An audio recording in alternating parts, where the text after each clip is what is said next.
É uma satisfação para nós estarmos aqui. Agradecemos novamente o convite pela CSB e pela Escola a Excelência em Formação Social. Mais um evento aqui da CSB. Temos a oportunidade de falar hoje sobre assédio moral e ainda no fim da semana, vamos estar aí no curso tratando sobre o processo do trabalho para o corpo jurídico relacionado à questão da deforma trabalhista, certo? Então hoje, rapidamente, vamos passar algumas apresentações, algumas reflexões sobre assédio moral. Me informaram que o tempo aqui vai ser de 1h30, né? Então, 1h30. A gente vai calculando em cima disso. Como algumas pessoas já estavam tomando o café e foi dado esse tempo dos 5 minutos, é uma forma de que todo mundo vá chegando. Eu peço que antes de iniciar a fala, toque o primeiro vídeo, a gente começar a refletir sobre o tema.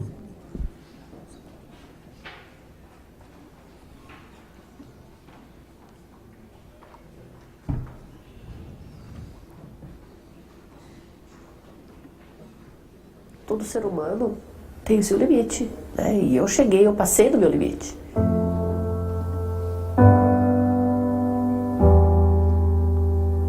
Eu comecei como atendente de poupança na Pepar. Daí, nesses anos todos, fui progredindo, cheguei a ser gerente titular de uma agência. De 2005 para frente, eu assumi uma agência como gerente e era tudo muito corrido, tinha que trabalhar em casa, fazer trabalhos em casa. Em 2009 teve muita mudança no banco, tive perda de funcionária, de gerente de uma outra agência, esse gerente não foi reposto. Depois eles tiraram mais uma funcionária da agência. Não, você pode fazer por 2, 3, esse é o objetivo. Então assim, eu me sentia muito mal, porque muitas vezes a gente não conseguia fazer, não porque a gente não queria. Tinha dias que a gente nem conseguia sair para almoçar, mas todo ser humano tem o seu limite, né? E eu passei do meu limite. Então você imagina como estava a minha vida familiar, como eu estava perante a minha família. Eu chegava em casa, trabalhava à noite, então tudo que podia fazer, eu sempre fiz. Eu sempre botei minha cabeça no travesseiro e dormi. Eu nunca tive problema de fazer nada errado, eu nunca tive carta de advertência, eu nunca tive nada. A partir do início de 2010, eu comecei a fazer um tratamento psicológico, porque eu já estava tomando medicação, porque realmente estava complicado. Mesmo assim, eu estava atingindo as minhas metas, fazia o meu trabalho, e para mim. Daí eu comentei com o meu superintendente, daí eu falei, eu preciso conversar com você, eu não estou bem. Estou muito mal, eu não estou bem. Eu preciso conversar com você porque eu vou ter que sair de licença, porque não está dando. Eu não aguento, sabe? Está muito difícil, eu não estou bem. Aí quando foi no terceiro dia, ele não tinha aparecido, no segundo dia não tinha aparecido, eu liguei novamente, não, amanhã cedo eu vou ir falar com você. Aí ele chegou com a minha carta de demissão. Aí eu perguntei por que ele estava me demitindo. Ele disse que é porque eu não tinha atingido meus objetivos naquele semestre. E no banco, quando você não está desempenhando bem o seu papel, tá? Você teria o direito de trabalhar numa outra área. Então, quer dizer, tudo aquilo que eu fiz durante esses 30 anos, que fui sempre promovida, sempre eu cheguei, né? Por simplesmente ser descartado, assim. Então isso me deixa muito triste como ser humano. Uma semana depois que eu saí do banco, eu tive uma crise de pânico, fiquei uma semana no hospital e dali pra frente eu fiquei 2 anos praticamente trancada em casa, não via ninguém, não falava com ninguém.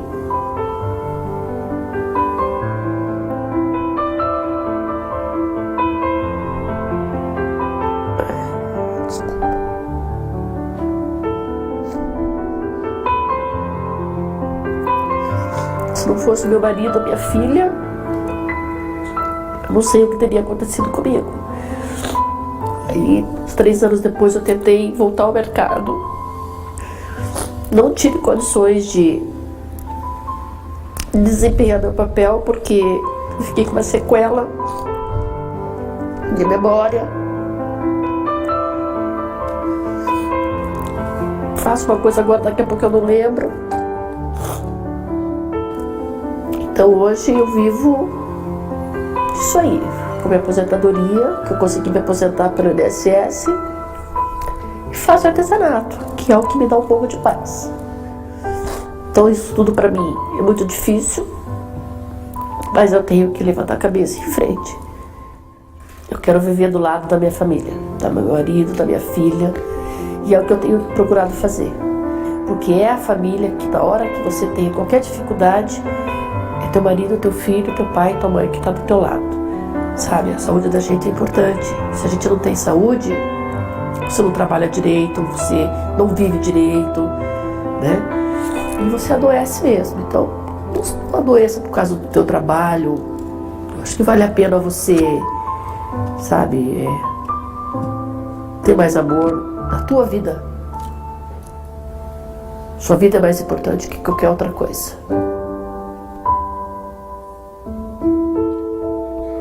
E imagina a situação que se agrava, e eu estava a semana retrasada falando lá com a Confederação dos Trabalhadores Vigilantes, né? E eles têm muitos problemas com o transtorno de estresse pós-traumático. É um tipo de transtorno que só aparece depois e a pessoa tem uma experiência pessoal direta e real, ou ameaçadora que envolve morte, sério fomento, outra ameaça à própria integridade física. E os bancários, inclusive, também passam por isso. Muitas vezes o gerente é feito refém. Em alguns estados, inclusive, as quadrilhas estão fechando, elas ficam acossando a polícia, né, lá na delegacia, atiram na delegacia. O policiamento no interior é muito pequeno, muito escasso, e pegam o gerente, levam o gerente para o banco, obrigam, às vezes ficam com a família. Então ainda tem a discussão, né, que, em regra, os peritos erram e não diagnosticam a questão do transtorno de estresse pós-traumático. Então, só a primeira reflexão que ela está passando a questão do assédio, mas tem várias outras questões que são incapacitantes para o trabalho. E para não ficar só no nível da mulher, também vou apresentar um vídeo menor, né, de um depoimento do mesmo banco, de um trabalhador, para a gente começar a esclarecer aqui um pouco mais sobre o assédio. De manhã começa a correr, porque o leão acordou na África, né? Quer dizer, se você não correr muito, alguém vai te pegar e vai te destruir.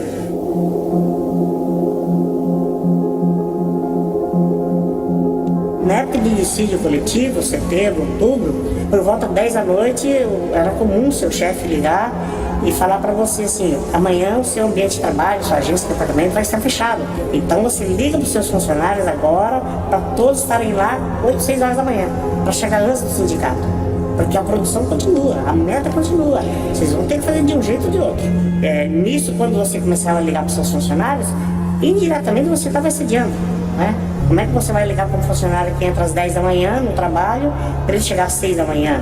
E sem hora para sair, né? Ele sair 6 da tarde, 7 da tarde.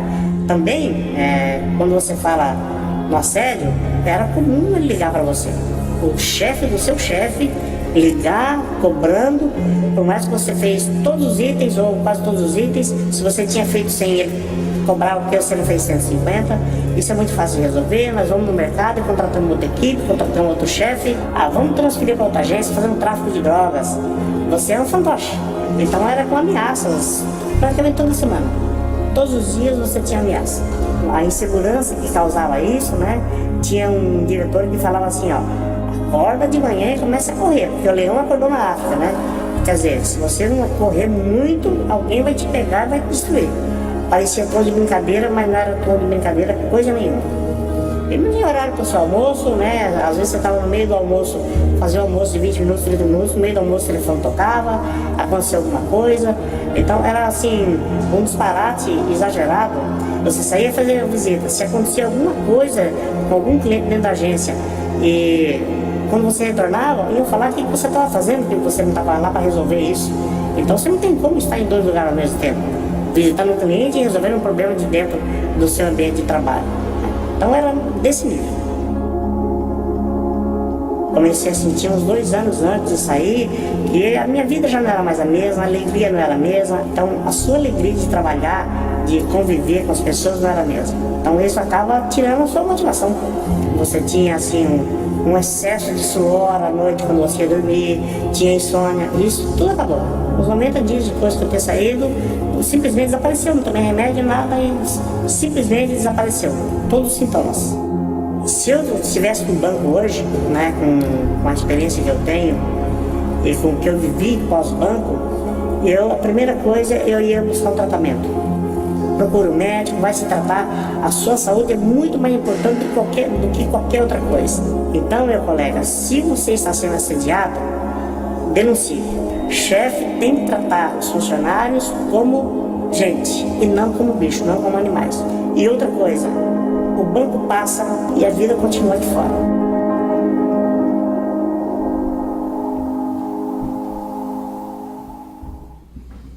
Então, só para a gente ter uma reflexão acerca de como é que as pessoas estão passando por isso. E aí é um caso, quando coloca o banco, que já tem decisões, inclusive na jurisprudência, relacionadas ao assédio moral estrutural, que é algo que vem de uma lógica. E a discussão a gente tem falado muitas vezes nesses eventos da CSB, ligada ao assédio moral, tem que partir de uma percepção sociojurídica. Né? Para os colegas que são do direito, tem uma concepção bem tradicional, ligada à lógica de que o direito, primeiro, ele é fato, né? Primeiro ele é sociedade, depois tem valor, que vai depois virar uma norma. Então, nessa mesma lógica de fato, valor e norma, que eles chamam a teoria tridimensional do direito, do nosso memorável Miguel Reale, você começa a refletir de onde vem essa perspectiva. Primeiro, a OIT considera o assédio moral, numa primeira perspectiva, ela tem nas convenções, tratando ele como risco invisível. Então, a gente tem que entender primeiro por que o assédio moral seria risco invisível. Se nós estamos observando isso na vida dessas pessoas que estão dando depoimento, de diversas outras que não têm coragem de dar o depoimento, porque estão passando por outras síndromes, mas socialmente demarca a hipossuficiência do trabalhador. E é uma marca muito interessante, inclusive quando vocês viram aí falar de gerentes, pessoas que estavam batendo suas metas há 30 anos, mais de 30 anos de trabalho, e que na hora que apresentaram o primeiro problema para ser resolvido pela empresa, que ela poderia ser remanejada, o que saiu 3 dias depois foi uma carta com a despedida daquela trabalhadora. Então essa é a primeira perspectiva, é como a lógica trabalha a questão da dignidade humana, a lógica capitalista. Então, numa primeira perspectiva, a gente tem que apresentar que nesse sistema há uma diferença entre o trabalho atividade humana e o trabalho subordinado na relação capitalista.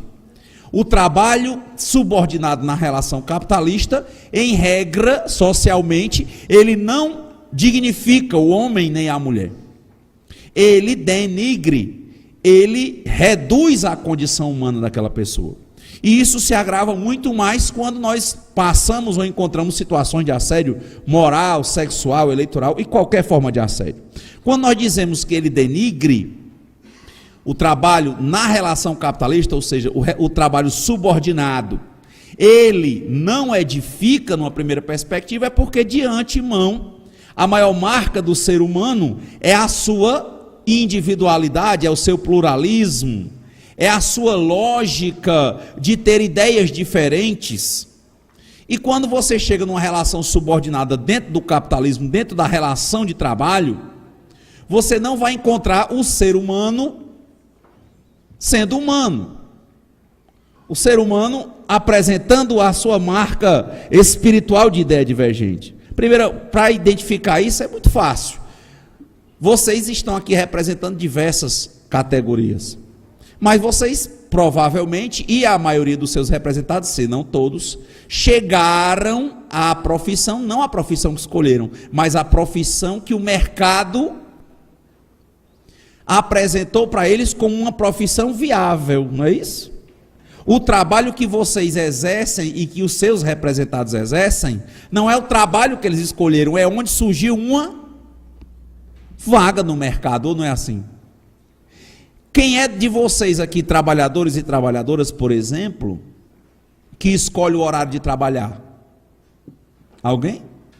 Por quê? Porque na relação subordinada o poder diretivo é do empregador. Então veja, não escolhe a profissão, vai para a profissão que é mais fácil de arranjar um trabalho. Não escolhe o horário de trabalho. Lá na hora que você está desenvolvendo a função, você tem condições de tocar e ordenar e sugerir efetivamente para ser considerado o processo produtivo? Não, porque na lógica você é subordinado, não é o que tem o poder diretivo. Não é assim na regra? Lá no Ceará eles dizem muito isso: cabrito bom não berra. Então, em regra, e a depender da função, mais a sua característica humana vai sumindo. Qual é a jornada? Quem diz? O patrão. Qual é o trabalho? O patrão. Não está bem num lugar, ele pode lhe dispensar ou pode lhe colocar em outra função. Não é assim não nas categorias de vocês? Você não opina no processo produtivo, não opina na jornada, não opina no trabalho e no final, quando tudo der certo, o nome que sai é o da empresa, não sai o seu. O produto final não pertence ao trabalhador. Isso é uma marca que foi, a gente está sintetizando um texto que foi muito bem estudado pelo Karl Marx, para analisar o capital, que é o processo de alienação do sujeito dentro da relação capitalista, que é o processo de reificação do verbo latino, né, de coisificação.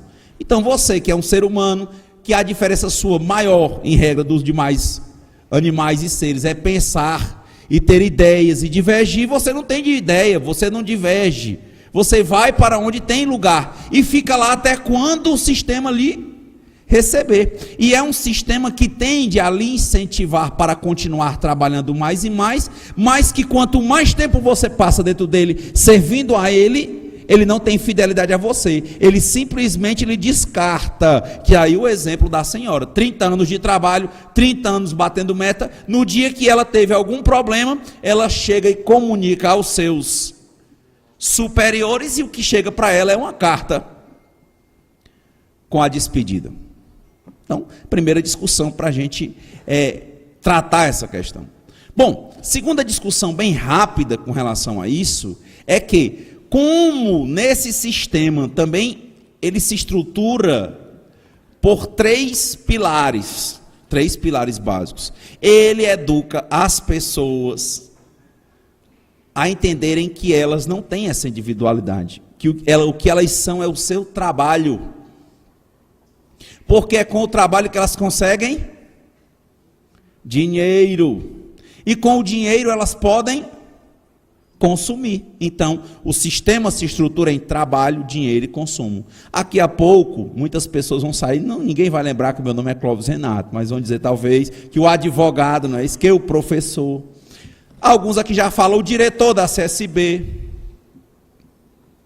Quem é o nome? Mas o nome do trabalho pré-pondera na relação. E nós vamos dividindo as coisas em cima de trabalho, em cima de dinheiro e em cima de consumo. E a pessoa vive constantemente pensando em trabalho.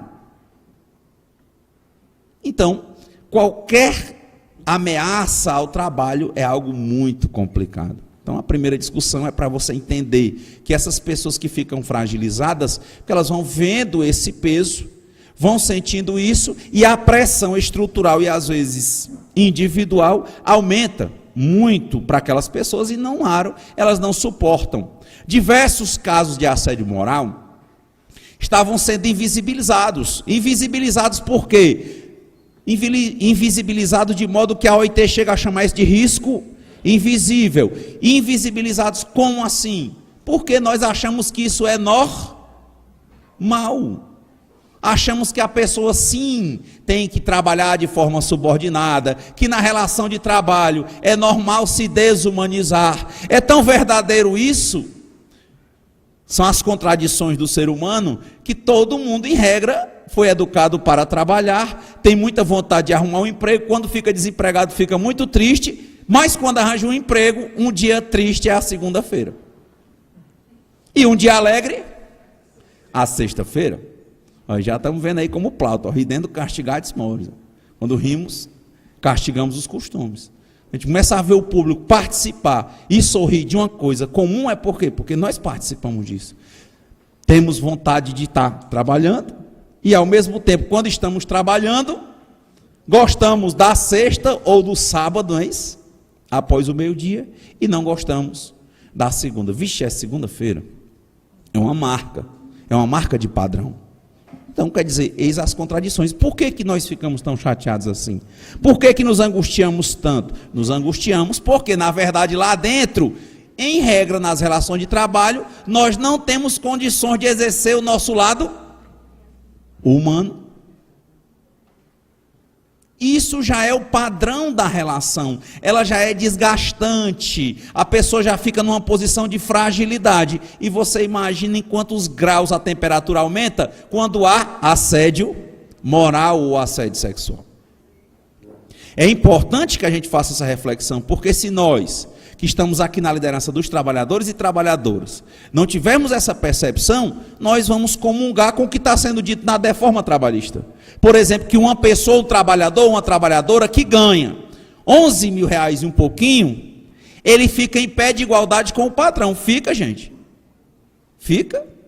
Não, aí o exemplo. Os gerentes, por exemplo, são os mais assediados. Não é a lógica da hipossuficiência, existe a psíquica, você não tem condições adequadas de manifestar a vontade. A econômica, você não tem condições de arcar com as custas de um processo sem ter prejuízo na sua manutenção normal.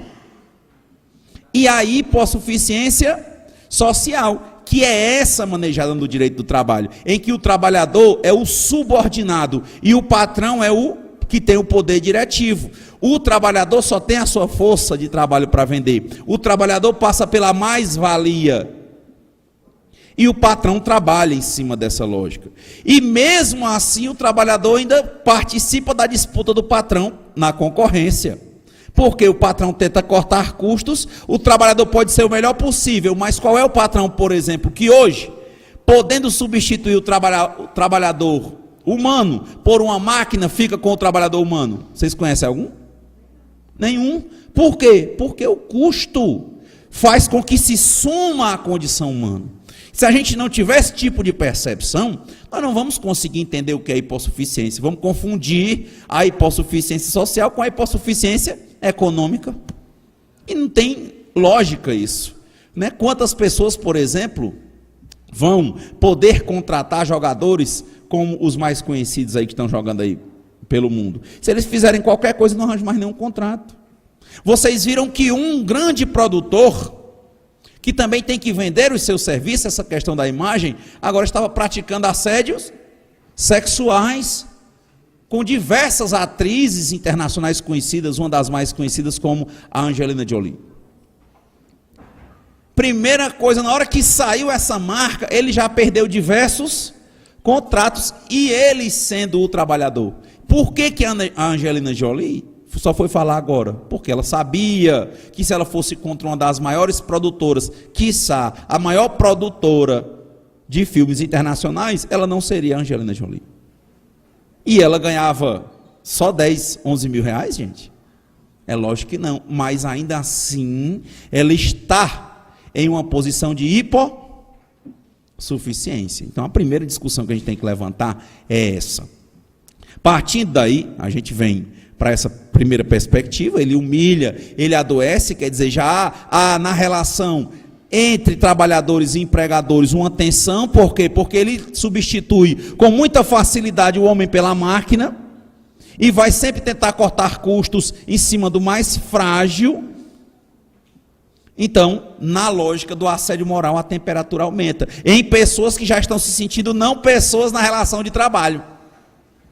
Então, partindo das primeiras definições, aí para o professor Eloane, o assédio moral é uma atitude frequente, intencional e composta por uma sequência de danos morais, provocando perda de autoestima, ansiedade e, em alguns casos, pode levar até mesmo ao suicídio.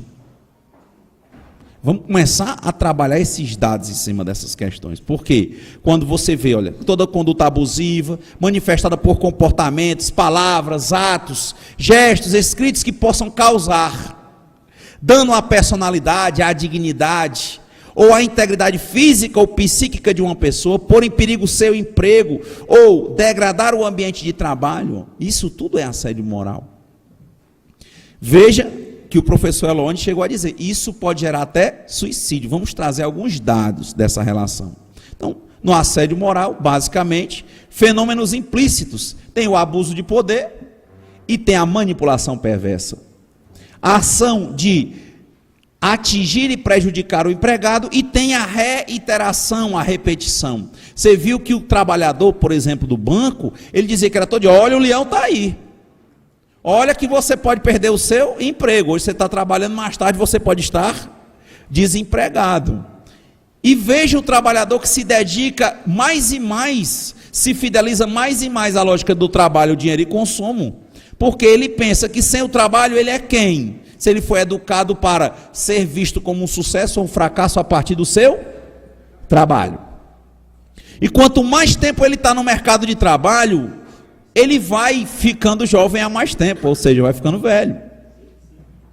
E nós sabemos que quanto mais idade física nós temos, estatisticamente nós também temos mais dificuldade de arranjar emprego.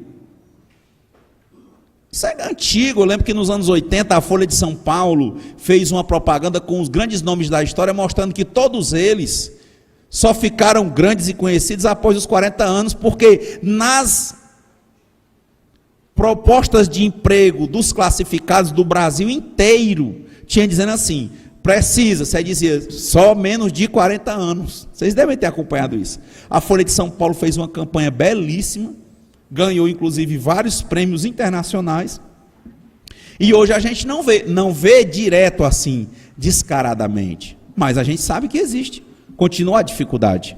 E também porque o trabalhador, quanto mais tempo ele passa na empresa, ele se torna um trabalhador mais caro. Por quê? Porque ele foi aderindo a todos os planos que foram surgindo na empresa. Porque, como diz o artigo 7º da Constituição, tem que haver uma progressão de direitos sociais que possam melhorar ou promover a melhoria das condições sociais.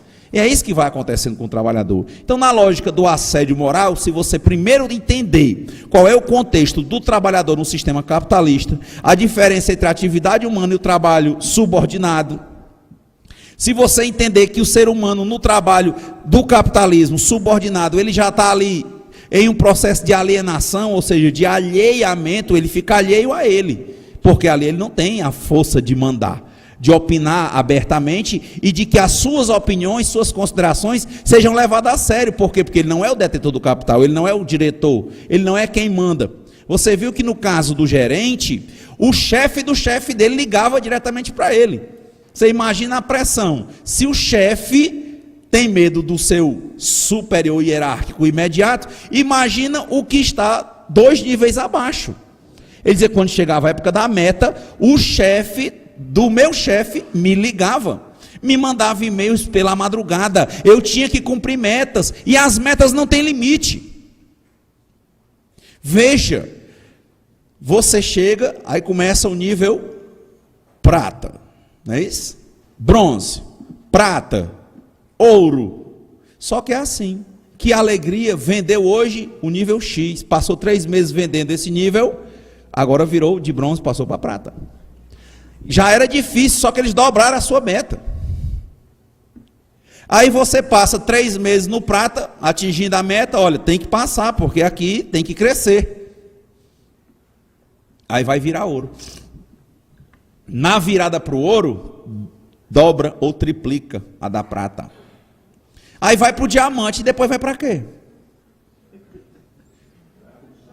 Já sabe. Depois do diamante, já esperando para ter um aumento recorrente. Se não tiver, você vai ser dispensado. Como assim? Eu mostrei que eu posso ser bronze, prata, ouro e diamante. Platino. Adamantio, né? O Wolverine aí. Mas para. Nessa carreira você vai ser descartado. Veja a pressão que esse trabalhador estão passando. Então, o banco ele já tem essa lógica estrutural. Vocês imaginam que se tiram os trabalhadores do Banco do Brasil, quando agora no começo desse ano, o governo disse que ia fechar dezenas, chegava a centenas de agências.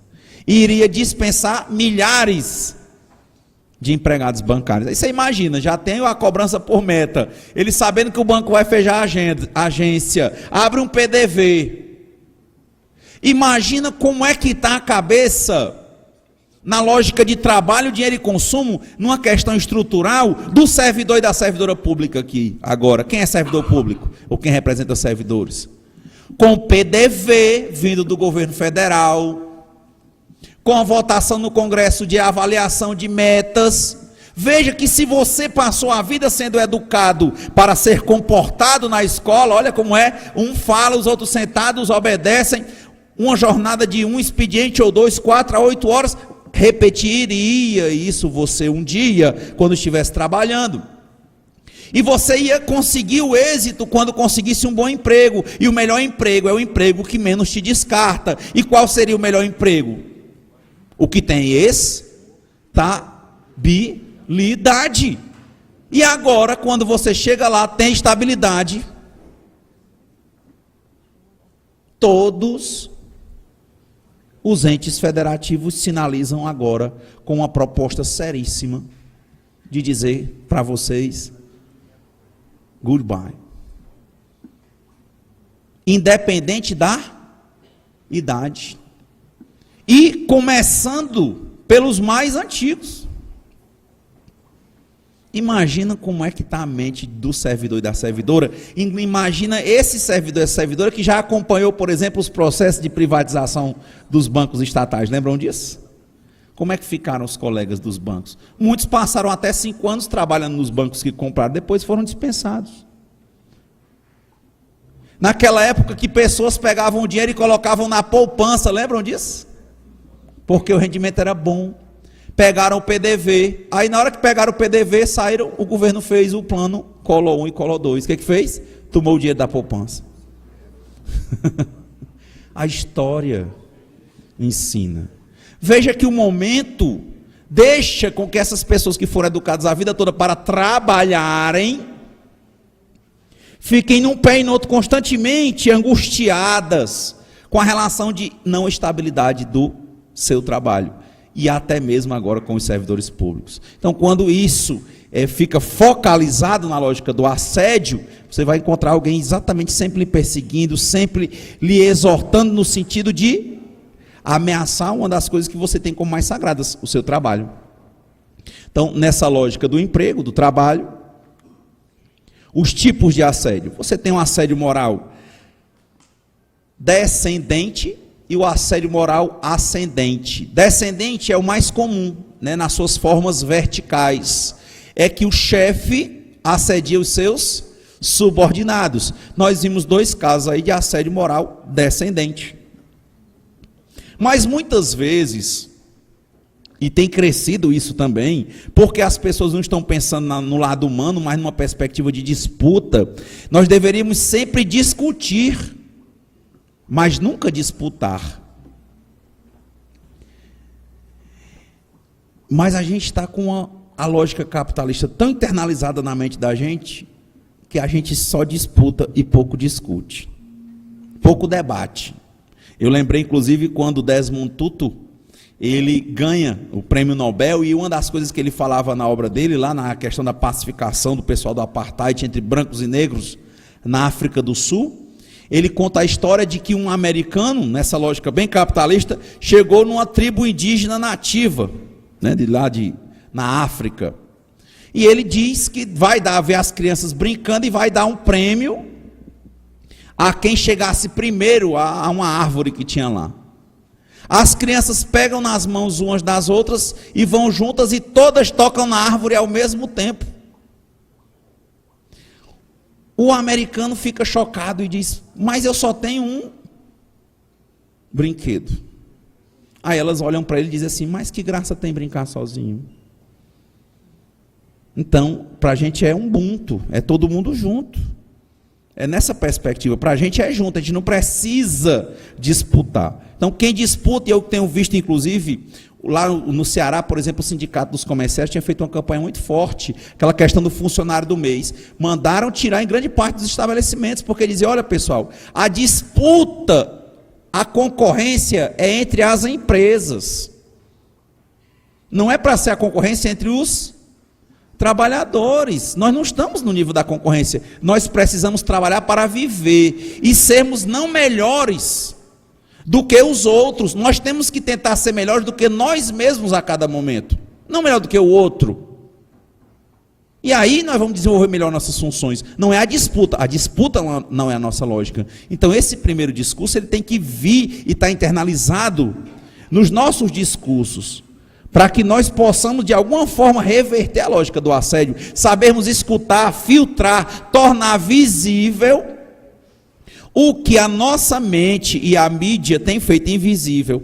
Invisível por quê? Porque a gente acha comum, porque a gente acha normal. Então, não raro, quando as pessoas começam a disputar, começa a surgir o assédio moral ascendente, em que os trabalhadores se juntam para derrubar o chefe, por exemplo. O chefe que às vezes é um bom chefe, porque se o chefe estiver errado, se o chefe estiver cedendo, se o chefe estiver arbitrariamente machucando o direito alheio, ele merece sair. Aí não é assédio. A discussão é se ele é um bom chefe e se junta para derrubar o chefe. E quando não, começam as perspectivas dos próprios colegas no assédio moral horizontal. Aqui é o vertical, descendente, ascendente. E o horizontal, que também tem crescido, principalmente, hoje foi a fala do Márcio, com a questão das redes sociais, pessoas criando fakes, para denegrir a imagem de colegas, para tirar colegas do setor. Quer dizer, ele não se coloca na situação do colega, que ali é um ser humano que também está passando por uma situação opressiva, numa perspectiva de que ele precisa trabalhar para viver. Ele precisa tanto trabalhar para viver dentro dessa lógica, que às vezes ele se convence que deve viver para trabalhar. E é o que ele faz. Então veja a primeira perspectiva do assédio, né? Então, seguindo, a gente não demorar muito. Tipos de assédio. Existe o assédio sexual, o assédio moral, o assédio político, o assédio eleitoral. Tem até um caso que saiu na Isto É, que a gente vai apresentar aí também, de uma senhora, porque ela não era de determinada tendência política, os colegas passaram a persegui-la. Quer dizer, não há o respeito desse tipo de relação da opinião do outro. Então, quer dizer, muito complexa a relação quando nós deixamos de discutir e passamos a disputar desnecessariamente. Quando nós queremos deixar de sermos melhores do que nós mesmos e queremos ficar sendo melhores do que os outros, isso não vai existir. Isso não é da nossa lógica. Isso só enfraquece a conjuntura dos trabalhadores. Então, na mesma perspectiva, seguindo, atitudes que denotam assédio no trabalho, humilhações. A lógica da dispensa indireta seria uma forma de sair disso, mas qual é o trabalhador que pensa que só é alguém se ele estiver trabalhando, que ele vai sair do emprego? Ele só sai quando não tem mais jeito de aguentar. É lógico, né? Porque a rescisão indireta é aquele momento em que você não vai trabalhar, entra com a ação na Justiça do Trabalho e sai, consegue o valor das verbas rescisórias e o seguro-desemprego com parcelas indenizatórias. Mas só que o trabalhador precisa trabalhar para sobreviver, ele suporta. E isso é interessante, porque tem uma das síndromes que a gente vai apresentar, que é a síndrome do sobrevivente, que ela demarca isso, é uma síndrome pela qual passam os trabalhadores que estão no trabalho. Por quê? Porque quem não está trabalhando quer trabalhar, e quem está trabalhando tem medo de perder o emprego. Olha como é uma situação delicada a do mundo do trabalho. Começam a colocar metas inatingíveis, sob pressão constante, boicote ao esvaziamento de funções. Eu estava falando com uma colega hoje, que ela trabalhava como sendo uma secretária de autodesenvolvimento de um determinado setor, e colocaram ela lá para ficar pastorando um site, né? E ficava lá só ela numa cadeira, o chefe olhando para ela e ela para olhar o site. Olha isso aqui, condiz ou não condiz? Eis uma perspectiva, né? Não? Foram esvaziando as funções dela. Isolamento e ridicularização, olha aí a situação dela. Retirada de instrumentos de trabalho, achaques ou ataques frequentes à vida pessoal e familiar do empregado. ficar misturando essas discussões, escárnios e piadas, aspectos físicos do empregado. Inclusive, eu já vi caso, gente, na última fala, lá em Minas Gerais, um vigilante, ele tinha um apelido que era uma sigla, o apelido era grande, era gordo, isso aí criaram uma sigla para ele. Gordo, lento, tal, criaram uma sigla. Todo mundo sabia que aquela sigla era denegrindo a imagem dele, e sabiam que ele não gostava. Os superiores sabiam o que a sigla dizia, e sabiam que ele não gostava. Nunca fizeram nada. Ele reclamou, nunca fizeram nada. E ele depois entrou com ação na Justiça do Trabalho, provou que isso acontecia e conseguiu uma indenização por dano moral, culpando não só quem fazia, mas principalmente a empresa. Por quê? Porque a empresa, apesar de os dirigentes não chamarem ele pelo nome da sigla que o incomodava, pelo apelido, a empresa sabia que aquilo acontecia, sabia que ele não gostava e não tomou nenhuma providência efetiva. Então ela foi responsabilizada. Então ela é conivente, ela tem uma culpa em vigilando. Próximo ponto, tem acontecido aí mais casos, né? Olha, acuados no trabalho, aumentam na justiça brasileira os casos de assédio moral horizontal, ó. Quando quem humilha, agride e isola são os próprios colegas e não os chefes. Que é o que a gente está dizendo. É quando o trabalhador ele começa a assumir uma posição de disputa como se ele fosse chefe. Que ele não é, a gente tem que entender quem é o patrão e quem são os empregados, e que nós devemos colaborar enquanto equipe e não disputar e não perseguirmos uns aos outros, porque todo mundo ali está em uma posição de fragilidade, por mais que não aparente. É o que nós falamos há pouco. Então, interessante, né? Caso interessante, olha aqui, depois eu vou passar esses slides, ó, em 25 anos de carreira, ó, nunca tive sequer um desentendimento no ambiente de trabalho. Há cerca de 2 meses, porém, eu comecei a receber e-mails anônimos, ó, me desqualificando como profissional e me ofendendo pessoalmente. Ó.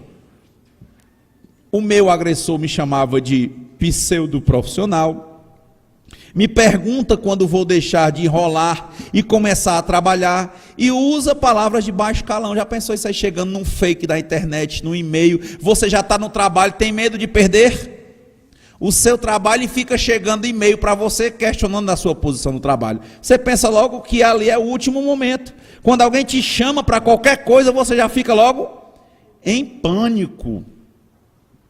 Essa é uma reflexão. A coisa que eu lembro mais, né, para quem chegou a ler, alguém chegou a ler aquele livro Crime e Castigo, do Dostoiévski? Alguém leu aqui? O rapaz chamado Raskolnikov, ele comete um crime e acha que ninguém vai saber. Só que depois que ele comete o crime, né, que é exatamente o assassinato da mulher que emprestava dinheiro para ele, todo canto que ele anda, quando a pessoa olha para ele já fica todo se tremendo, pensando que a pessoa sabe. Será que viu? Será que não viu? É uma das cenas tão profundas do livro do Dostoiévski, que na época que eu li, eu passava assim o tempo todo tenso. Você imagina quando você está abalado no seu emprego, se você acha que só é alguém se você estiver trabalhando. E aí começa a chegar e-mail dizendo que você vai ser despedido, que estão vendo que você não trabalha, que você é enrolão. Toda hora que você vira para o lado, que alguém olha para você e diz assim, será que é ele?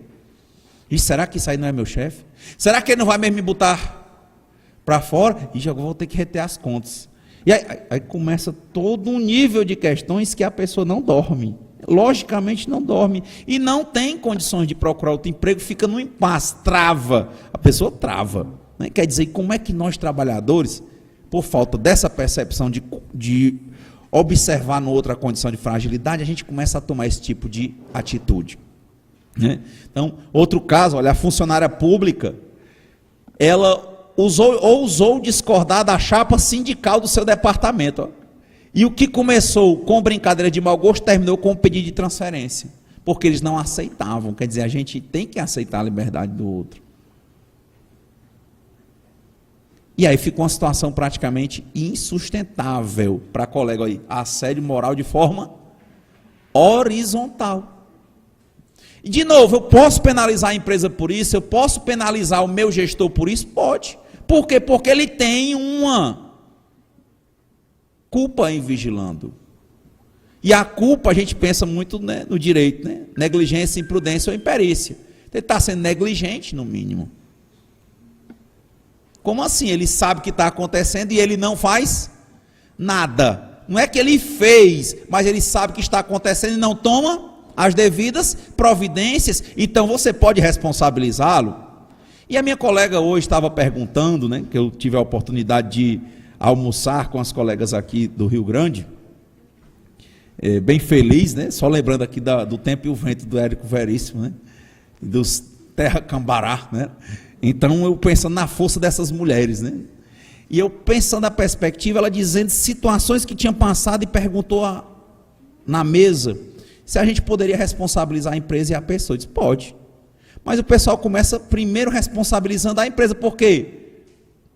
Porque ela tem maior poder aquisitivo e tem, por exemplo, preocupações com a sua imagem dentro do mercado. Mesmo não sendo alguém, que eu acho que é difícil no sistema capitalista dizer que alguma coisa não é de mercado. Olha a posição do governo com os servidores. Ele se comporta como se mercado fosse. Instituições de educação disputam com os outros, mesmo não precisando disputar. E uma coisa eu achei interessante, uma vez eu falando com o então ministro, que esteve na fala aqui ontem, né, o ministro Ciro, ele dizia assim, eu não entendo por que a Petrobras gasta tantos bilhões em propaganda se ela detém um monopólio. Eu achava interessante o raciocínio, né? Então quer dizer, por que tem que ter um comportamento de capital, por exemplo, no serviço público, nessa questão secundária, né, para com o servidor? Por que tem que explorar, impor metas? Agora é isso com relação aos servidores, tá? Então, situações diferentes. Ó. O assédio moral horizontal também ganha território no meio digital. Ó. Troca de acusações por e-mail e reclamações nas redes sociais têm se tornado cada vez mais comuns. O grande perigo da internet é que ela encoraja os agressores mais tímidos. E encoraja, mas tem muitas formas de provar. Porque, em regra, tudo que você faz no computador deixa rastro. Nós já vimos casos, inclusive, de criação de fake de campanha. Você vai atrás, você identifica o ID do computador, o horário e o dia de quem usou. Então, para a polícia não é muito difícil, não. Então, se o colega não está compreendendo que ele não deve disputar com o outro, apenas debater para melhorar a condição, se ele não entende por bem, por compreensão, né, lá no Ceará tem outro ditado que diz assim, quem não escuta conselhos, leva pancada. Então a gente já está logo alertando, né? A gente está logo alertando, na perspectiva de que, cuidado, você não fica invisível na internet, pelo contrário, é onde se deixa mais rastros. E por que você diz isso? Porque você alerta, porque a gente quer punir. Não, a nossa lógica é prevenir. Punir quando a gente identificar e prevenir para não acontecer mais. Por quê? Porque os efeitos perduram pela vida da pessoa inteira. Tem gente que não consegue mais retornar à sua rigidez psíquica. Não consegue. Não é brincadeira o que nós estamos dizendo. Vamos já apresentar aqui transtornos mentais que em regra vêm do assédio no trabalho.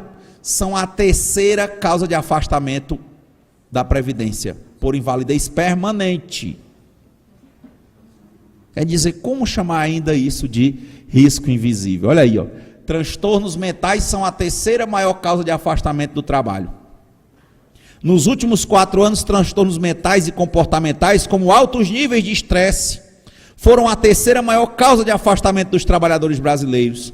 Mais de 17 mil casos de concessão de auxílio-doença e aposentadoria por invalidez foram registrados entre 2012 e 2016 com esse motivo. Mais de 17 mil pessoas. Lembre-se que tem muitos municípios menores do que isso aí, no Brasil. Não é verdade? Em Minas tem 800 e tantos municípios. Olha aí, só para você imaginar. Certo? Quanto de gente que está... Veja, isso aí são os casos em que há constatação, comprovação, afastamento com a perícia, identificando o transtorno mental decorrente da relação de trabalho. E os casos em que não é identificado adequadamente? Como a gente falou no caso dos vigilantes e dos gerentes do transtorno pós-traumático. Os casos, esse livro, agora no último debate que eu tive, os vigilantes mandaram para mim esse livro lá de Minas. Viu? Até agradecer lá, viu, Cosmo? O vigilante mandou pelo correio, mandou aqui, até agradecer aqui o sindicato deles, ó, mandou de Minas, eles fizeram uma pesquisa, olha, isso aqui é interessante. Cotidiano do vigilante, ó, trabalho, saúde e adoecimento. Um dos depoimentos mais chocantes, o vigilante diz assim: eu nunca fumei, eu nunca bebi e hoje sou viciado em cocaína. Por quê? Porque é plantão em cima de plantão, o colega falta, eu tenho que ficar em cima, para ficar acordado eu cheiro pó. Ponto, está aqui o depoimento. E hoje eu não consigo me sair disso. E quantos não estão no alcoolismo e na drogadição? Como é que a gente quer dizer que isso não existe? É fato.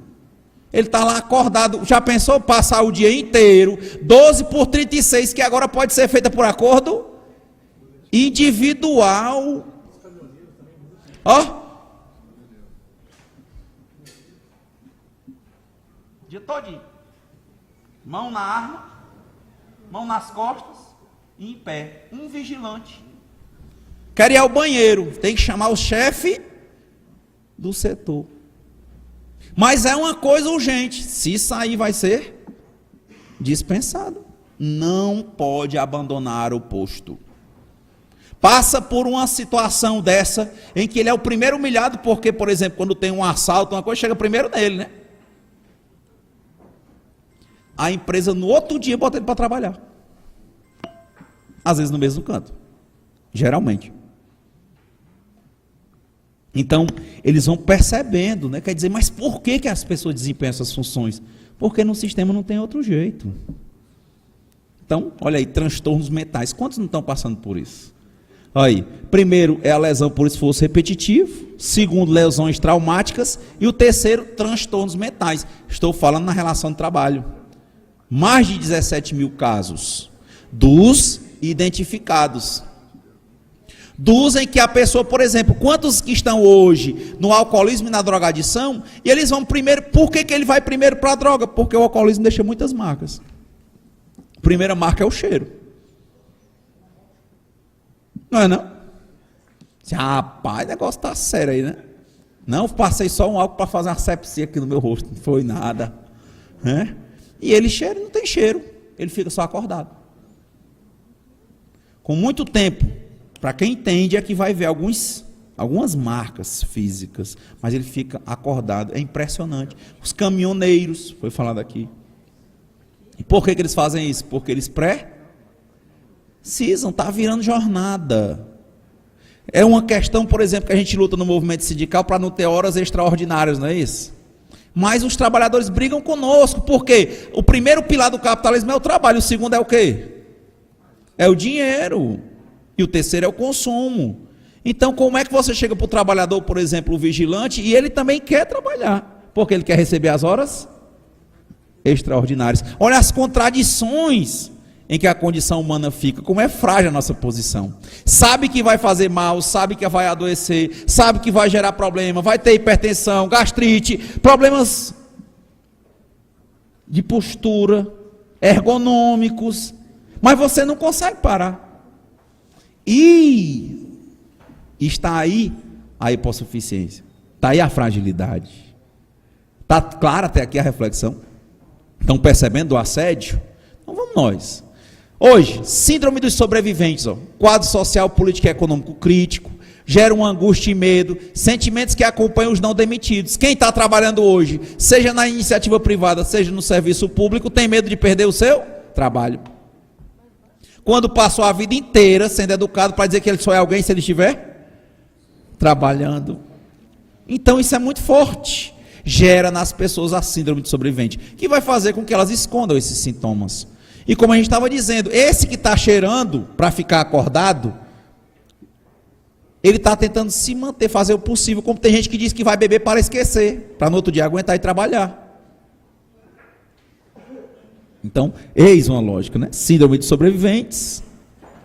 Bullying dos colegas, comportamentos repetidos de implicância, acossamento, intimidações, zombaria, agressões, espalhar comentários depreciativos, intimidadores, zombarias, técnica de isolamento da vítima, intimidação a quem se aproxime da vítima, ridicularizações de modo de vestir, do modo de vestir ou do comportamento, humilhações da vítima.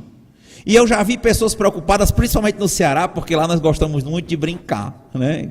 E lá, terra do humor, da piada, diz assim, poxa, agora tudo é bullying com o meu colega. E eu lembrei de um colega, de uma situação muito interessante, de um colega meu de quando eu jogava futebol. Porque o pessoal fica pensando, poxa, agora eu não posso mais chamar ninguém de apelido. Eu não posso mais falar, por exemplo, fulano, toda a vida eu conheci ele pela cor. E ele sempre...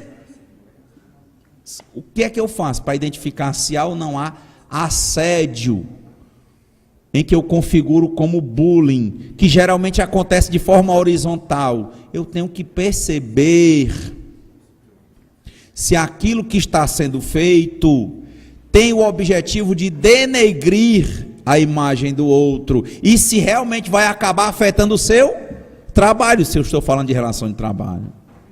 Por quê? Porque nem todo apelido incomoda. Então, você tem que perceber, como nós falamos no começo, se você está fazendo aquela conduta reiterada, e o objetivo realmente é chatear aquele companheiro. Então, você tem que saber. E se sabe, quem faz, quem pratica, sabe que o que está fazendo incomoda. E eu conto o caso desse meu colega que jogava futebol, porque ele é esdrúxulo, né? A situação. Nós éramos meninos, né? Todos pequenos, todos muito magrinhos, e tem uns meninos mais fortinhos, né? E ele era mais fortinho, e como ele era mais cheinho e tal, apelidaram ele de mamãe. Olha aí, mamãe. O que você pensa? A lógica de quem colocou esse apelido era para denegrir, concorda ou não? E um menino se afirmando na sua masculinidade não gostaria, concordam? Enfim, quando eu conheci, ele já era o mamãe, todo mundo chamava mamãe, e eu achava que ele ia ficar com raiva, eu procurei saber o nome dele, mas assim, eu chamava ele, e aí com o tempo, eu via que ele não ligava e aceitava que todo mundo chamasse ele mamãe. Bom, deixamos de jogar bola, passei 20 anos, nunca mais tinha visto o mamãe. E um dia eu estava em uma mesa de um determinado estabelecimento e passa por mim o mamãe. Aí eu olhei assim, né? Eu já fiquei pensando, não vou chamar ele, né, de mamãe, pode ser que ele ache ruim. Apesar de ter passado anos convivendo, todo mundo chamando de mamãe, eu sabia o nome, mas ninguém chamava ele pelo nome. Aí eu chamei ele pelo nome dele normal. Ele passou, eu fiz, opa, eu disse, tudo bem? Aí disse o nome dele, né? Aí ele balançou só a cabeça assim, né? Oi. E entrou. Beleza. Não deve ter tido contato, porque também faz tempo que a gente não se vê, né? Aí passa mais ou menos 1 hora, acho que ele foi tomar uma, tomar duas, né? Ele volta e senta na minha mesa. Ele disse, ei Renato, diga, leva mal não, mas meu nome é mamãe.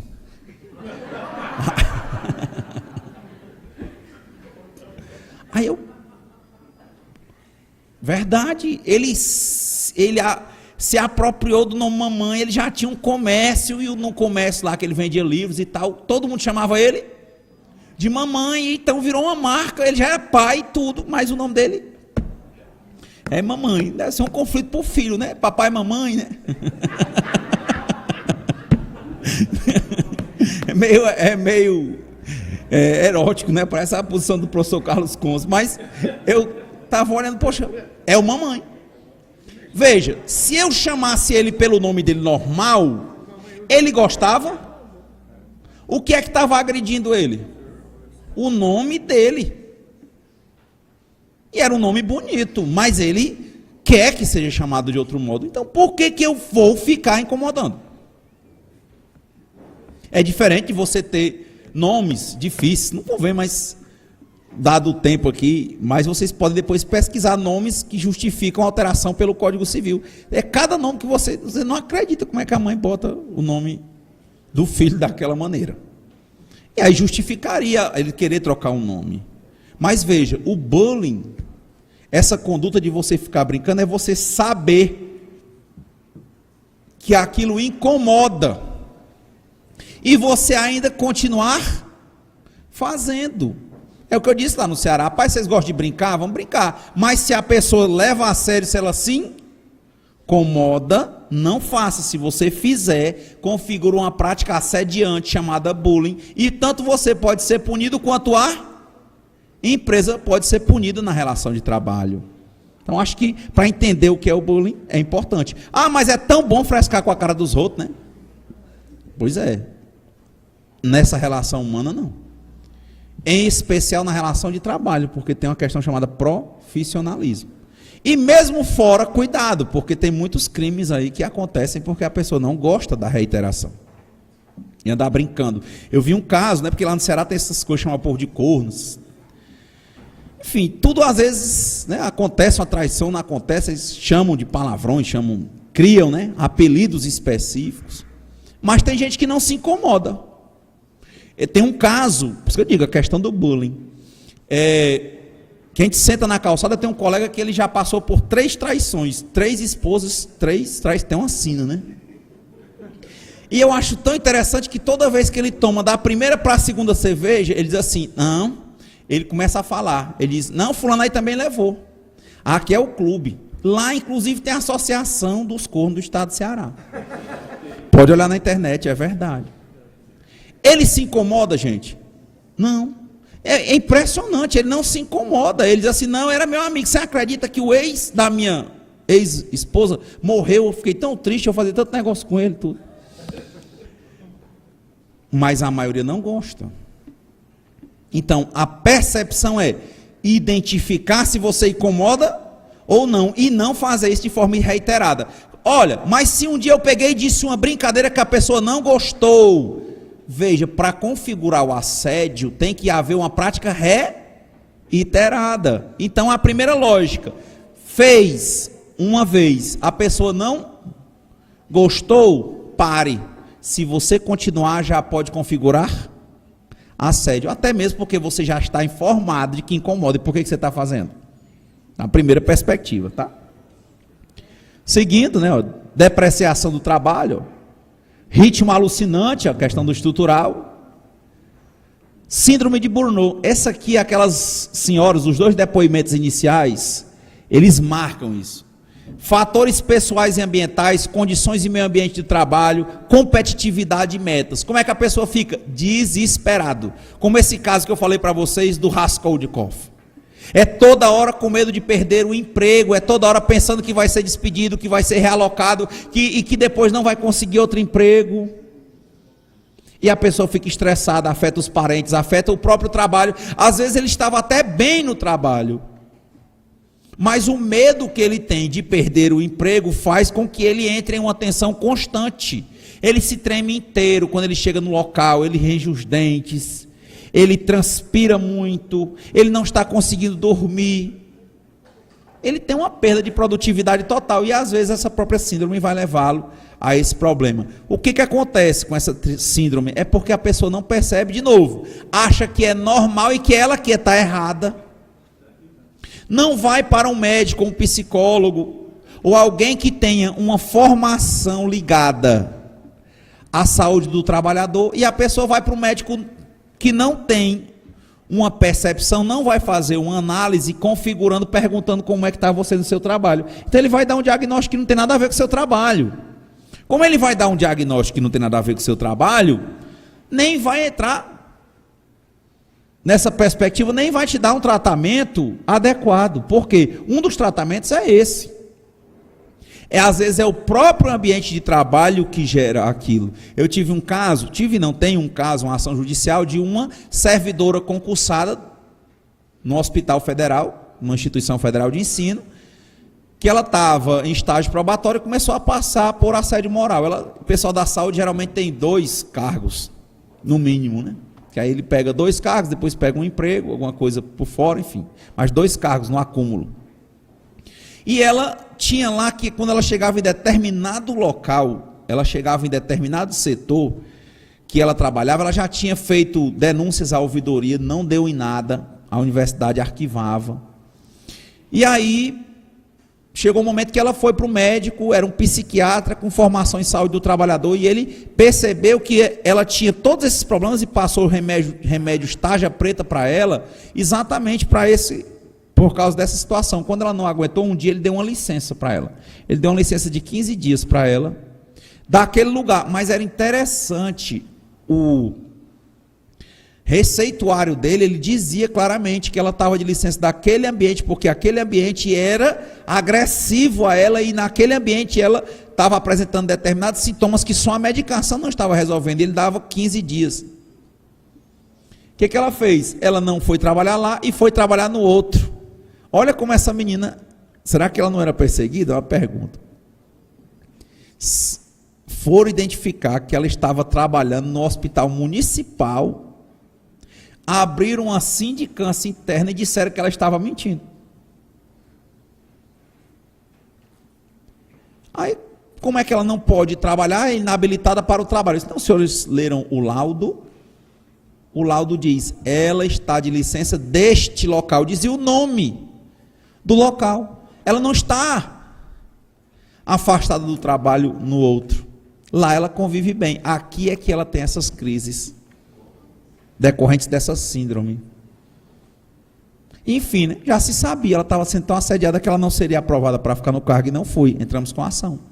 Uma das coisas que está segurando na liminar é porque ficou muito claro, já tinha um laudo, o laudo dizia que era aquele ambiente que era assediante. Então, quer dizer, não adianta você observar isso, você tem que querer enxergar e mandar que um médico que tenha capacitação, que tenha a percepção de que muitos desses problemas vêm do trabalho, que ele faça a observação e que ele coloque isso nos documentos. Infelizmente, estão havendo também ataques aos centros estaduais de referência e centros municipais de referência de saúde do trabalhador. É um papel nosso também levantarmos isso. Por quê? Porque lá são médicos, psicólogos, fisioterapeutas, fonoaudiólogos, equipes interdisciplinares que têm uma formação em saúde do trabalhador. E geralmente, em qualquer problema que o trabalhador chega, a primeira perspectiva que o médico ou o profissional analisa é como é que está ele no seu trabalho, e o laudo sai diferenciado. Lá no Ceará nós conseguimos ganhar uma ação coletiva pelo Sindicato dos Correios contra os Correios por assédio moral coletivo. E era impressionante, aumentando o índice de drogadição e de alcoolismo dos carteiros que passam hoje por problemas de segurança. Por quê? Porque o pessoal chega para assaltar os carros que tem. Você compra coisas pela internet, né, produtos caros, e eles vão assaltar quem? O carteiro. Então, vários setores que eles ficavam querendo se esquivar porque eram perigosos, porque não tinha segurança do horário, os chefes começaram a assediar. E aí as pessoas começaram a aumentar o seu nível de faltas ao trabalho. Começaram a identificar gente com alcoolismo, gente entrando nas drogas. E dizia que não, é porque ele levou um chifre, não é porque ele isso. Era sempre isso que se dizia. E nós não tínhamos provas. Não é porque é uma questão pessoal. Sempre a empresa vai dizer que decorre do trabalhador, da vida dele. E a gente partiu para os médicos que iam fazer a análise básica com base no trabalho. E os médicos fizeram laudos públicos do governo do estado com médicos psiquiatras e os psicólogos do estado e do município atestando que aquele alcoolismo, que aquela drogadição, que aquelas faltas ao trabalho eram decorrentes do assédio, da síndrome pela qual eles estavam passando, que eles ficavam desesperados quando iam trabalhar, com medo de manter a própria vida. Por quê? Porque era recorrente assaltos em determinadas áreas, e eles iam deixar de cobrir aquela área? Tinha que cobrir a área. Mas qual era a segurança que a empresa dos Correios dava? Nenhuma. Simplesmente mandava ele ir novamente no outro dia. Foi assaltado hoje? Vai amanhã de novo. Vai assaltado amanhã? Vá novamente. Então, é lógico, você imagina como é que esses trabalhadores estavam funcionando, né? Aí a síndrome, ele fica, lapsos de memória, falta de concentração, perda do interesse pelo trabalho, impaciência, irritabilidade, fadiga constante, enxaqueca, dores musculares, insônia, baixa da autoestima, desânimo. Ele diz, é uma queima, né? É uma queima exterior. Ele é estourado, ele é estressado. Ele estoura com os clientes. E ali decorrente da relação de trabalho. Então a relação, como eu disse, já é difícil. Imagina quando tem assédio moral. Veja que eu disse, já para ir para as conclusões, que gera Inclusive suicídio, olha aí, passamos agora pelo setembro amarelo, que é isso? O mês internacional de prevenção ao suicídio. Mais de 800 mil pessoas, olha aí, ó, cometem suicídio a cada ano no mundo. No Brasil, no último dado do Ministério da Saúde, foram 10.600 pessoas. De novo, achar que é porque é só da pessoa é muito pequeno. Se todo mundo vive pensando em trabalhar, a primeira análise tem que ser o quê? Como é que está a perspectiva no ambiente de trabalho? Já estão surgindo estudos, ó. Sociedade esconde o suicídio no trabalho, diz psicólogo. Como é que vocês acham que se porta? Esse vigilante, esse carteiro, esse gerente, que passou por esses transtornos, que primeiro entrou no álcool, depois na droga, e depois ele desenvolve a síndrome de Burnout, e depois, para a depressão e o suicídio é um passo. Só os casos, né? Interessante, né? Outra, um suicídio no trabalho é uma mensagem brutal. Ó. Nos últimos anos, 3 ferramentas de gestão estiveram na base de uma transformação radical da maneira como trabalhamos. Ó. A avaliação individual de desempenho, a exigência de qualidade total e o outsourcing. Perceba, novamente, né? Outsourcing. Atitudes do assediado. Certificar-se de que a conduta é assédio. Reunir provas, denunciar o assédio no RH e superiores, denunciar no sindicato, porque o sindicato despersonaliza. Se o sindicalista ele tem que estar preparado para não expor o trabalhador, fazer o possível para tentar negociar e não fazer com que ele seja identificado, porque se ele for identificado, ainda mais se ele ainda não tiver reunido provas de forma adequada, ele vai ser dispensado provavelmente sem justa causa. Então, denunciar ao sindicato, ao MTE, ao Ministério Público, né? Documentos, fotos, gravações, e-mails, atestados e receitas médicas, notas fiscais de medicamentos, testemunhas, licenças e afastamentos do trabalho, dar visibilidade à conduta, tem que ter uma agendinha no dia, quem estava no dia, quem estava na hora, quem foi que presenciou, você vai anotando, porque quem faz uma vez, faz outra, ele vai intensificando a sua prática, você vai anotando. Pode ser que você nunca utilize, até porque você está com medo, você tem medo de perder o emprego, mas pode ser que um dia você precise utilizar, e esses dados vão ser fundamentais para a peça jurídica e para a instrução na Justiça do Trabalho. Outra coisa que me perguntaram é relacionada a como a gravação. E eu disse, hoje está muito mais claro, mas você hoje tem o seu celular, você tem o computador geralmente tem câmera, você bota para gravar, grava o celular, grava com o computador, grava com aquelas canetas câmera, mas hoje o celular é muito mais fácil. E alguns colegas, eu estava falando isso há alguns anos, e um dia levantaram, até num debate que eu estava inclusive com o professor Eloane e outros, lá em Fortaleza, e eles vieram com essa questão, dizendo que isso era a árvore dos frutos proibidos. Isso não existe. É diferente interceptação telefônica, que é um terceiro que intercepta, de você gravar uma conversa sua. Tá aí o caso do Joesley. Tudo gravado, ele grava e pronto, acabou, se vale como prova. Então, o Supremo Tribunal Federal, e eu coloquei jurisprudências nesse sentido aí, depois vão ficar nos slides se vocês quiserem pegar, ele tem claramente, se você for parte, pode gravar. O que você tem gravado, sendo você o assediado, pode ser a sua conversa telefônica, pode ser a gravação de você presencialmente com o assediador, pode gravar tranquilamente, e é válido como prova, entenda, não é um terceiro gravar, o terceiro que tiver presente, você vai anotar, porque para um dia ser testemunha, quando for necessário, porque o tempo vai perdendo as coisas, anotar o que foi dito, quem que estava lá, prova. Agora, gravação fundamental, sua, grave, vale como prova. Pois não vai dar tempo para apresentar detalhadamente a jurisprudência, mas está aí, eu vou só colocar depois o trecho, tá? Nas denúncias, né? Quando a gente começa a combater, há uma tendência realmente de começar a haver uma reviravolta. Por quê? Porque normalmente quem assedia acha que ninguém está vendo.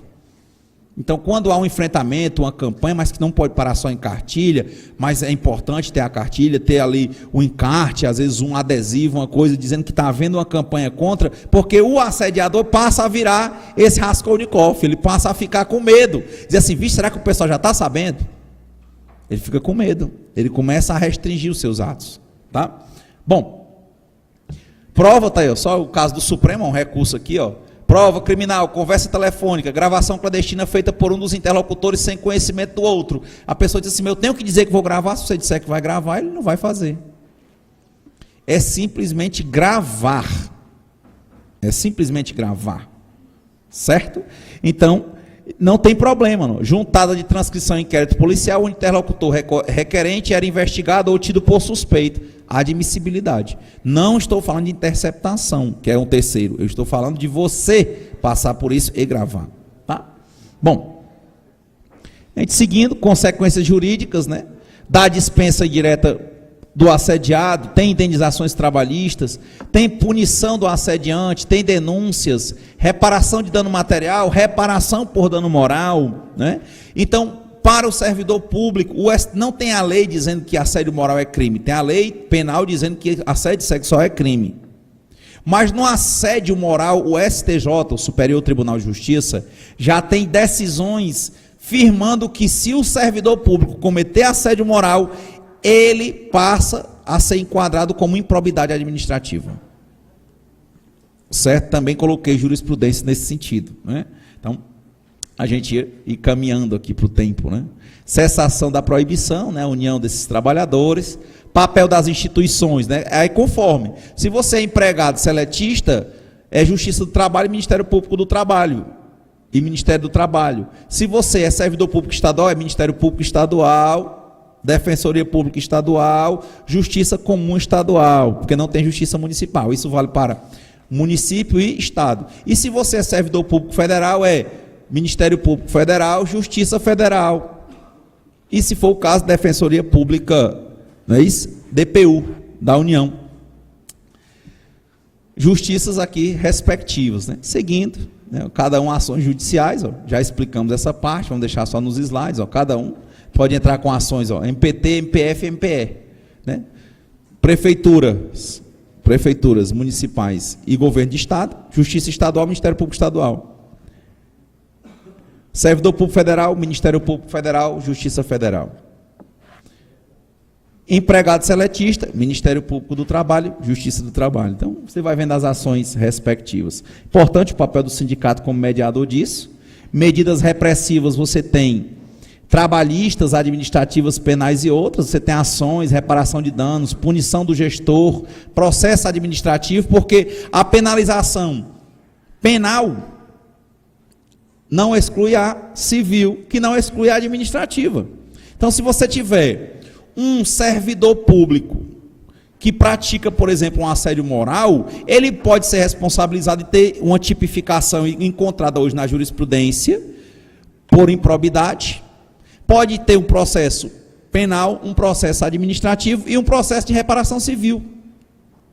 Algumas pessoas e tem alguns colegas advogados me perguntam algumas situações, dizendo assim, olha, mas é o seguinte, eu não posso entrar, e aí minha colega, a gente conversando hoje no almoço, eu não posso entrar em regra direto contra o servidor. Olha, presta atenção, o STF, e essas questões aqui são em regra de prova, de fatos e provas básicos, em regra nem chega ao Supremo, porque ao Supremo só vão matérias de cunho constitucional, matéria de direito, não é matéria de fato. E as matérias para configuração de assédio moral, assédio sexual, são matérias fáticas, tá certo? Então a gente tem que entender o seguinte, a teoria predominante no Supremo, mas quase não chega lá, é que você responsabiliza a administração. Se ela for penalizada, ela pode entrar com ação regressiva contra o servidor, não é assim que vocês já viram? Isso é a dupla responsabilização, você não entra contra o agente. Tudo bem, só que hoje, e eu tenho inclusive ações nesse sentido, em que o STJ já entende que é possível a responsabilização direta do agente. Então, nas ações que nós temos manejado, eu coloco, por exemplo, se for contra um ente público, se o agente for o assediante, eu entro contra o agente e contra o órgão. Por quê? Porque tem jurisprudência do STJ para isso. Então, cuidado, né, aos assediadores. Já há configuração de improbidade e já há possibilidade de responsabilização direta do agente. Isso é importante para nós. Tá? Penais, logicamente, onde tiver tipificação penal, ó, o assédio sexual é que está aí tipificado. Hoje, aqui no Rio Grande do Sul, eu acho que a gente tem que lutar muito aqui. porque nessa perspectiva, tinha a lei 8 artigos, né? De 10, na verdade, mas o 10º era assim: esta lei entra em vigor no ato da sua publicação. E a lei do Rio Grande do Sul, eu achei interessante que eles vetaram os artigos principais, que eram de punição. Então a lei que está aqui, que é essa lei complementar 12561 de 2006, ele diz assim, ó: fica proibida a prática de assédio moral no âmbito da administração pública estadual direta de qualquer de seus poderes e instituições autônomas. Aí vetaram, ó, do 2º ao 7º. Isso é vetado. E aí o que é que diz? Tomar as medidas necessárias para prevenir. E cadê as medidas de reprimir? E cadê o afastamento? Cadê a punição? Eu acho que aí é uma agenda para o pessoal aqui do Rio Grande do Sul. Tem que completar. Porque só dizer Rio Grande do Sul tem uma lei de assédio moral e a lei não tem penalização, só fala de prevenção. E quando acontece, vai fazer o que com o gestor? Certo? Bom, aqui no Rio Grande do Sul também eu estava dando uma olhada, ó, só para você imaginar, um aumento constante. Das de 2014, estavam dando conta de que o aumento aqui é em torno de 25% por ano dos casos de assédio moral. Olha aí, ó.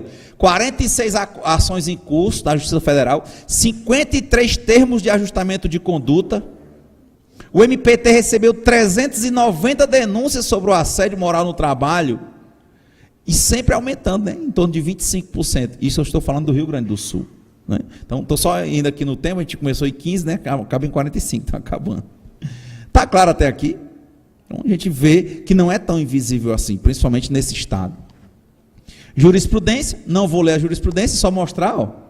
Olha, ó, indenizações por dano moral coletivo. Eu consegui, inclusive, teve um caso que teve uma despedida lá no Ceará em massa, que eu entrei com a ação, ainda não transitou em julgado, mas a gente já a universidade ia dispensar de uma filantrópica 700 pessoas, a filantrópica que deu o terreno, deu o prédio, deu tudo, funciona há 51 anos com a universidade, não garantiu as verbas rescisórias por causa da vinda da EBSER. Entramos com a ação, diz respeito ao direito de greve, despedida durante a greve, e o juiz do trabalho da 7ª Vara do Trabalho de Fortaleza deu R$200 mil de indenização de dano moral coletivo, por assédio moral coletivo, e deu R$10 mil individual de assédio moral por cada um dos trabalhadores. Eu já estou discutindo isso lá no TST, mas já tem a sentença configurando. Quer dizer, essas práticas que acontecem, né? Quer dizer, uma questão estrutural.